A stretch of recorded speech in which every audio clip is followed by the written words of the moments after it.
Assalamualaikum warahmatullahi wabarakatuh, teman-teman semuanya. Jadi, fitnahan lagi yang ditujukan kepada Habib Lutfi bin Yahya yang dilakukan oleh para geng begal nasabnya, anak buahnya Imad yang mengaku sebagai Laskar Pembela Wali Songo Indonesia, Laskar Sabilillah, teman-teman. Jadi, Habib Lutfi bin Yahya dituduh difitnah bertemu dengan Zionis Israel, ya kan. Saya puluhan tahun jadi budak Lutfi bin Yahya, 5 miliar duit makam palsu saya serahkan kepada Habib Lutfi bin Yahya. Lutfi otak makam palsu. Semoga kita semua sadar dan menjaga bangsa ini dari penjajahan kolonialisme. Katanya edukasi dan menyadarkan ya teman-teman, petisi merah putih. Ya, mereka ini membawa-bawa pribumi, membawa-bawa Indonesia lah intinya. Kita lihat dulu videonya seperti apa fitnahan kepada Habib Lutfi bin Yahya yang dituduh sebagai pemakan uang makam palsu. Putuskan beliau adalah sebagai mursyid dunia. Hati-hati, Mossad. Tadi semua ya. Mossad katanya ya. Siapa Mossad itu? Pahami oleh Anda. Siapa yang rapat dengan Mossad belum lama ini? Saya tidak mau bukakan ini sebelum nanti biar media mainstream yang mengungkapkannya. Tadi semua.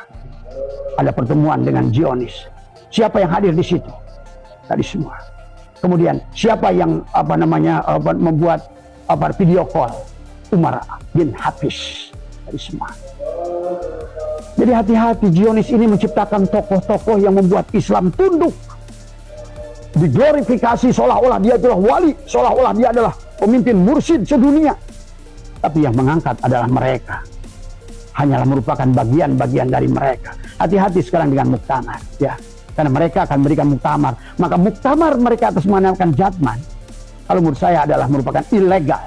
Inilah makar dari semua. Maka saya setuju dengan apa yang dikatakan Khatib Am NU yang dari hasil rapat mereka yang mereka mengatakan akan membawa kasus ini kepada hukum. Iya, karena ini udah masalah perebutan negara dengan merebutkan sejarah. Jadi satu yang harus dibawa ke kasus hukum adalah pengakuan Duriat untuk menipu masyarakat. Ini pun harus dibawa kasus hukum karena banyak masyarakat dibodohi, ditipu, ya. Yang kedua adalah kasus merubah aturan-aturan ADART Jatman. Kemudian juga merubah lambang negara, pengakuan pahlawan negara, pengakuan kepada makam-makam, memalsukan makam, membuat makam-makam palsu. Dari semua hanya untuk mencari uang. Inilah, hati-hati.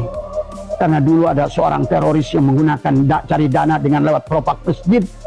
Tapi yang satu ini adalah dengan lewat pembuatan makam. Dan kemudian ustadz-ustadznya yang nanti didorong jarah ke makam itu untuk menyuruh orang-orangnya adalah berderma di sana. Inilah. Makanya kenapa banyak sekarang mukibin yang berontak tidak mau Habibnya adalah disingkirkan. Karena mereka juga mendapatkan manfaat. Dari semua. Banyak ustadz-ustadz, kiai-kiai yang mukibin kepada mereka. Menerima manfaat daripada Habib-Habib ini. Keberadaan Habib ini. Karena mereka menjadi Habib ireng. Tapi Abah katakan semua. Ada seorang datang kepada Abah, "Bah, kenapa hari ini saya ini nggak tahu, tiba-tiba darah saya mendidih ingin membela PWI. Siapa saya ini, Bah?" Sekarang datang ke Abah orang yang ini bacakan mereka itu siapa. Kata Abah, "Kamu berjuang saja. Karena darahmu itu dulu bersama Gus Abbas. Kakekmu dulu bersama Gus Abbas. Ada lagi yang datang dari Jawa, kakekmu dulu bersama Hadratus Syekh Hasyim Asy'ari. Maka hari ini jiwamu, ruhmu kembali dipanggil untuk melaksanakan resolusi jihad. Jadi jangan tanya siapa dirimu." Ya, begitu saya cinta dengan Gus Abbas. Datang dari Banten, saya begitu cinta dengan Kiai Imaduddin. Ya, karena kamu dulu adalah merupakan orang-orang yang berada bersama ayah dan kakeknya, termasuk juga Imam Nawawi Al-Bantani, Syekh Nawawi Al-Bantani. Jangan salah. Ya. Karena garam itu turun ke bawah, maka mereka akan menitis pada tamu. Maka oleh karena itulah, kalau hari ini orang-orang yang masih bela Ba'alwi, dulu pun sama kakek moyang mereka itu kalau ditanya, siapa itu Miftahul Ahyar itu kakeknya. Coba ditelusuri semua. Karena mustahil ada seseorang ini. Hati-hati sekarang ini. Ada gerakan daripada habaib adalah menikahkan anak mereka dengan kiai-kiai. Anak-anak kiai supaya jadi besan. Maka itulah kenapa sekarang kata Abah adalah puncak hampir kehancuran PBNU pada saat Rois Amnya memang sudah direncanakan dari awal, tapi terjegal oleh Kiai Sa'al Mahfud, terjegal oleh Kiai Ma'ruf Amin 2 periode. Itu sebetulnya sudah di planning dari awal, sahabat. Betapa ngototnya kakek yang satu ini ingin jadi Rois Am. Rois awam, betul. Pengakuan dia memang awam, dia itu. Nggak ngerti apa-apa. Darahnya sudah tertutup semuanya. Ini adalah Rois awam. Kenapa? Bukan tidak punya ilmu, tapi nur ilmu, ainul basirah, suaul basirah, hakul basirah sudah tertutup pada dirinya. Karena tadi ini semua adalah akibat jebakan daripada Ba'alwi yang menikahkan anaknya kepada anaknya. Inilah yang harus dipahami oleh kita sekarang. Ya, maka Abah menyarankan nggak usah marah kepada yang masih menolak, karena mereka juga tetap melawan Anda. Mereka dulu melawan adalah kakeknya Gus Abbas. Mereka dulu melawan kakeknya Hasan Asy'ari. Jadi tidak bisa kita menyamakan semua. Inilah fakta bahwa sesungguhnya manusia itu adalah hanya akan saling titis menitis dari semua. Ya, rah orang tuanya, darah orang tuanya akan mengalir turun ke bawah. Abah begitu pertama kali mendengar, tak usah dulu mendengar kitab Kiai Iman, nggak usah mendengar ceramah Gus Abbas yang luar biasa. Darah langsung otomatis mendidih dari semua. Cuma Abah ngerti siapa dari Abah yang sebenarnya. Tadi semua ya, buat teman-teman yang suka bertanya kepada Abah, siapa diri saya ini, Bah? Kok tiba-tiba saya nggak ngerti sebenarnya, tapi saya ingin berjuang untuk PWI, bahkan nyawa saya siap untuk PWI. Saya bilang tadi, kamu adalah tetesan ayahmu yang dulu kamu adalah berjuang, tapi hari ini yang menolak juga sama adalah pendukung daripada mereka dulu tadi semua. Pahami oleh Anda, Seno Progronyo membawa Habib Ba'alwi ke sini adalah untuk menipu, ingin seolah-olah mereka diakui sebagai syahid dan syarif. Coba logika Anda berpikir, Seno Progronyo ada ke Indonesia untuk menangkap Habib dan Syarif, untuk melihat menangkap Duriat Rasulullah. Tadi semua. Tapi kenapa Seno Progronyo membawa Habib? Kalau Habib ini Duriat Rasulullah sudah dibunuh oleh Seno Progronyo dari dulu. Apalagi kalau kita lihat bagaimana sinergi antara Seno Progronyo dengan Panderplas, dengan siapa? Dengan Habib Usman bin Yahya. Luar biasa. Ya. Luar biasa dari semua. Geger Cilegon, geger Sukabumi, geger Cianjur, geger Tambun, geger Betawi.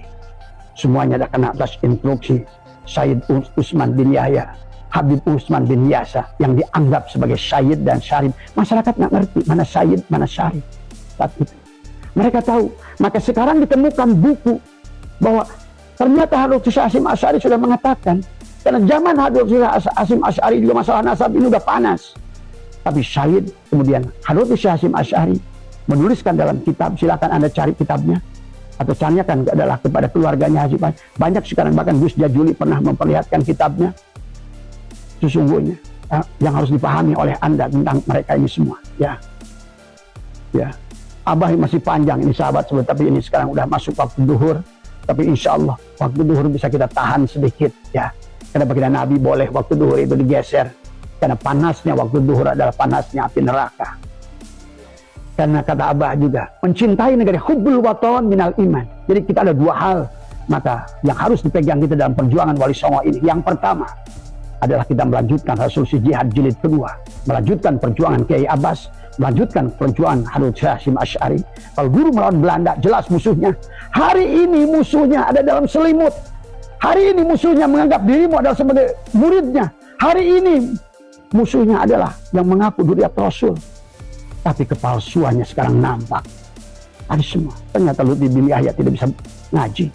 Semua juga kebanyakan tidak bisa ngaji. Tadi semuanya. Bahkan kemarin ada yang nakal. Membandingkan antara suara syahid dan syarif. Kemudian Umar, Habib Ali Al-Jufi ngimamin. Baca Fatihahnya. Umar bin Hafiz ngimamin. Ali Jindan ngimamin. Tadi semua. Bahar bin Semit baca Fatihah. Tadi semua. Ya. Tapi lihat dengan Said Zulfikar, satu suara akan menembus relung hati kita semua. Ya, maka inilah sahabat. Maka sebagai penutup dari Abah adalah tentang masalah ini adalah jangan lupakan sejarah gerakan.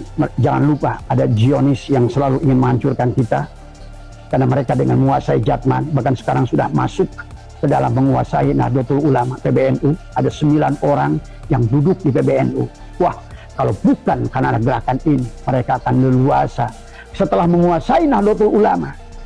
setelah mereka mengawin-ngawinkan anaknya dengan ulama-ulama Nahdlatul Ulama tadi semua, maka karena itulah cara Yahudi hancurkan sejarahnya, kaburkan sejarahnya, barulah Anda bisa menguasai negara itu semua, ya sahabat.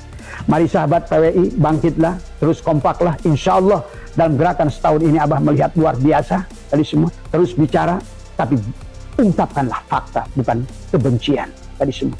Kita tidak boleh benci siapapun, termasuk Ba'alwi, karena bagaimanapun mereka tetap tidak akan lepas. La tatahruku zarratun illa biidnillah. Ya, jadi kita harus memiliki pandangan yang jauh secara basirah tadi semua. Tugas kita ada tugas utama. Maka kenapa Abah dalam channel Abah Setu ini membahas tauhid, ingin mengembalikan tauhid, ingin meluruskan tauhid, sebagaimana yang Bung Karno pernah berkata, adanya Ba'alwi ini akan merusak tauhid. Itu Bung Karno udah sadar tentang itu, menulis surat kepada seseorang yang waktu beliau di penjara di ND tadi semua.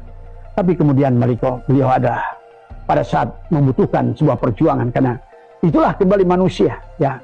Pada saat sudah mulai gerakan, maka disebut ada Dewan Jenderal tadi semua. Dipitlahlah Dewan Jenderal, seolah-olah mengkudeta tadi semua, ya. Tadi yang mana disitulah mereka mengambil alih. Jenderal Untung, Letnan Kolonel Untung, kemudian juga sama adalah mereka-mereka yang tadi semua adalah inilah yang memanfaatkan Bung Karno tadi semua, ya. Yang tadinya Bung Karno sudah ingin mengusir orang Yaman, tapi kemudian Bung Karno malah mendengarkan sebagian dari nasihat adalah Dipo Nusantara adalah Al-Aidid tadi semua, ya sahabat. Mudah-mudahan sekali lagi, karena Abah berdiri dengan yang mencetuskan. Luar biasa kakek ini fitnahannya ya teman-teman kepada Ba'alawi. Kek udah tua loh ya, nuduh Habib Lutfi bin Yahya agen Zionis Israel, ya kan, nuduh Ba'alawi sesat, kemudian nuduh Habib Lutfi pemakan uang makam palsu, ya kan, 5 miliar. Luar biasa kelompok geng begal nasab ini teman-teman, omongannya sangat luar biasa, tidak masuk akal. Ya, kalau kita masih berpikiran cerdas, ya kita gak bakalan bisa diajak untuk membenci para habaib Ba'alawi. Seperti itu intinya teman-teman. Ini geng begal nasab teman-teman, ya, dari perjuangan Wali Songo Indonesia, Laskar Sabilillah, ya. Dari petisi merah putih para geng begal nasab teman-teman. Ya, mereka menuduh Habib Lutfi bin Yahya karena Habib Lutfi bin Yahya tidak banyak bicara, ya, tidak membela dirinya, beliau lebih banyak diam teman-teman semuanya, ya. Luar biasa akhlaknya Habib Lutfi bin Yahya. Semoga beliau sehat selalu. Untuk kaki ini ya semoga beliau dapat hidayah teman-teman semua. Sekian video kali ini, luar biasa fitnahannya, nuduh Habib Lutfi bin Yahya bertemu dengan agen Zionis Israel, ya kan. Auzubillah min dzalik. Jangan lupa subscribe MPH channel, bantu tembuskan 100.000 subscriber. Terima kasih. Assalamualaikum.